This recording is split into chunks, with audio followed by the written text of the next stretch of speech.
The Queen and the Golden Bird. Once upon a time, a queen was strolling in the garden of her palace.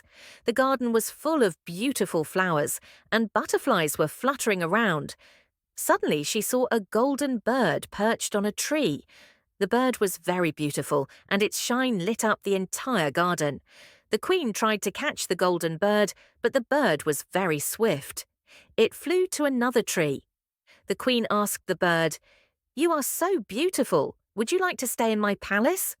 The bird replied, "I will stay in your palace only if you answer my 3 questions correctly." The queen agreed, and the bird asked the questions. For the first question, the bird asked, "What is true happiness?" The queen answered, "True happiness lies in helping others." For the second question, the bird asked, "What is true friendship?" The queen replied, "True friendship is one that is without any selfishness."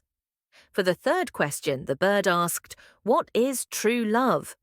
The queen said, "True love is unconditional." The bird appreciated the queen's wisdom and honesty and agreed to stay in the palace.